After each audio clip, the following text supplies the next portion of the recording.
As decisões do Supremo Tribunal Federal são lentas, como mostrou a sessão de hoje. E também mostrou que o tribunal ainda está emparedado e não se sente seguro para tomar uma decisão sobre esse caso aqui, que vai implicar na libertação do Lula. Então, mesmo assim, o ministro relator diz que é o Marco Aurélio, será de 7-4 a decisão contra a prisão após segunda instância. De qualquer maneira, isso só vai ser retomado na quarta-feira que vem. Então nós temos bastante tempo para retomar esse tema nosso aqui, que eu iniciei ontem com o primeiro vídeo, é sobre os novos ventos que sopram sobre a América Latina. E neste livro aqui, que aborda a questão específica da Argentina, eu também cuido de examinar muitos dos problemas que sofre a Venezuela, que sofre Cuba e os demais países latino-americanos que têm como meta, não é, aquele desenvolvimento autônomo com inclusão social. E hoje nós tivemos aquela vitória estupenda da Venezuela sobre os Estados Unidos, sobre o Trump, sobre o Bolsonaro aqui no Brasil.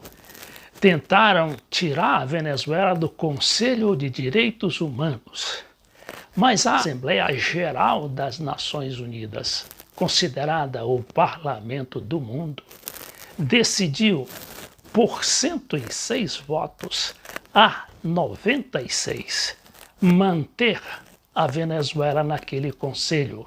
Isso apesar da oposição das grandes potências, aquelas mesmas, aqueles 55 países, entre eles os 14 do Grupo de Lima, aquela turma de satélites dos Estados Unidos, nos quais se inclui o Brasil.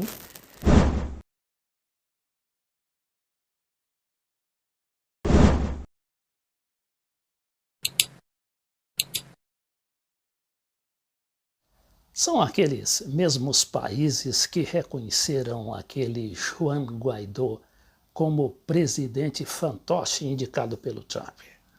E olha que aqueles países não são paizinhos. É Inglaterra, é França, é Japão. Só não tem lá aqueles países africanos e asiáticos e a Turquia, a Rússia, a Índia, a China, o Irã.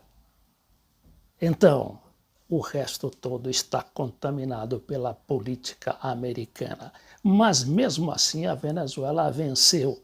E venceu muito bem, porque teve 20 votos a mais do que o candidato dos Estados Unidos, que era a Costa Rica. A Costa Rica, aquele país que não tem sequer exército, de tão submisso que é aos Estados Unidos, é que foi escolhido para ser o competidor da Venezuela nessa vaga do Conselho dos Direitos Humanos. Veja aí a importância da diplomacia venezuelana, que está aos poucos também e soprada, claro, por estes novos ventos da América Latina, que levam às posições atuais dos candidatos peronistas na Argentina, do Evo Morales na Bolívia e do Daniel Martínez no Uruguai. Para não falar na situação do Equador, que a gente também dissecou aqui muito bem e mostrou que o FMI foi derrotado nas urnas. Mas vamos ver aqui como é que se deu essa questão da Venezuela.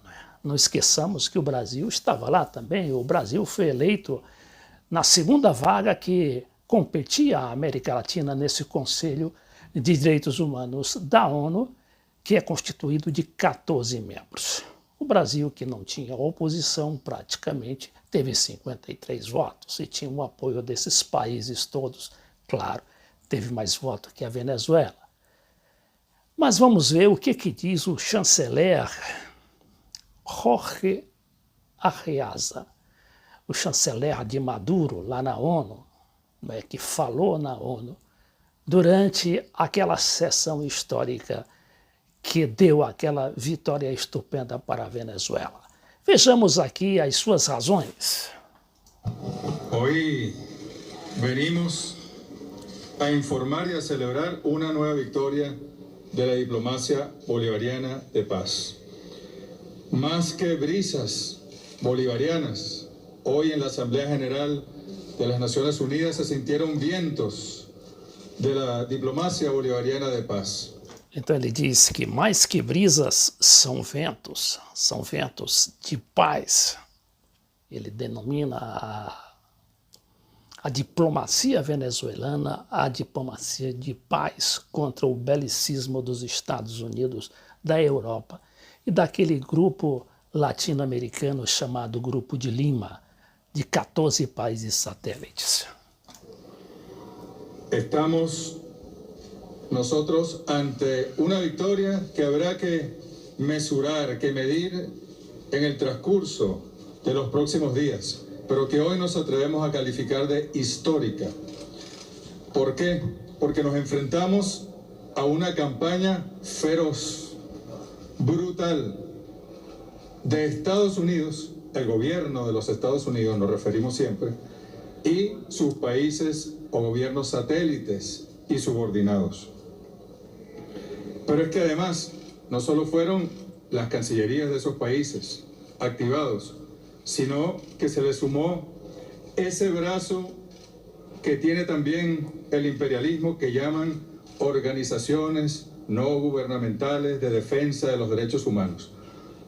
Todas, con las excepciones de las sinceras organizaciones que sí creen en ello, pero todas aquellas que han hecho apología y defensa de los Estados Unidos y su política, se activaron en la misma línea, con el mismo guión, con la misma estrategia en redes sociales, con la misma estrategia en las declaraciones para impedir que Venezuela fuese elegida hoy por los gobiernos, los Estados miembros de las Naciones Unidas.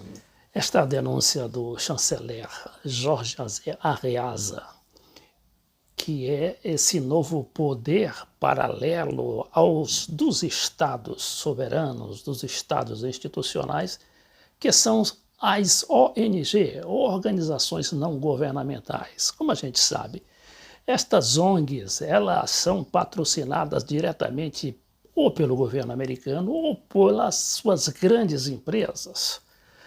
Algumas delas, como a Fundação Ford e outras grandes fundações, que financiam a peso de ouro essa turma que frequenta as redes sociais para bombardear a Venezuela, dizendo que o Maduro está no chão, que há tortura na Venezuela, isso tudo sem prova. Este é um capítulo importante nesse novo cenário que se abre sobre a América Latina, quando países, não é, como o México, que também já superou esta situação, o México, degradado por mais de 40 anos de direita vinculada aos Estados Unidos. O México hoje tem um presidente da República que se chama López Obrador e que já deu um recado para o FMI, dizendo que o FMI não vai mais ditar a agenda nem política nem econômica daquele país. Vamos ouvir o presidente do México. López Obrador dijo que no confiaba en estos organismos y que además el FMI tendría que pedirles disculpas a México por las recetas neoliberales aplicadas allí, que fueron un fracaso y que causaron un grave daño a los ciudadanos. Entonces, ¿cómo van a estar ahí opinando? ¿Qué autoridad moral tienen? Con todo respeto, no vamos nosotros a renunciar a esos organismos. Formamos parte en lo económico del sistema financiero mundial, pero eso no quiere decir que no sepamos lo que han significado sus políticas. Ahora ellos ya no van a decidir sobre la agenda de México. Eso se terminó ya. ¿No cree? Esse é o presidente do México, López Obrador, eleito em julho do ano passado. Ele está há 11 meses no cargo e já está com essas posições de autonomia, não é? A gente sabe que o México já está sendo um grande esteio para esses movimentos populares que ressurgem na América Latina, seja na sustentabilidade do Maduro na Venezuela, ou no apoio aos correístas lá do Equador, e também num novo governo que vai se formar na Argentina, que trará possivelmente a dupla Alberto Fernandes e Cristina Kirchner. Para não falar no Evo Morales, que também deverá ser eleito sábado agora, dia 20. E o do Uruguai, não é? Para o qual se perfila como um dos principais ganhadores, o Daniel Martínez da Frente Ampla, coalizão de partidos que governa aquele país há 16 anos.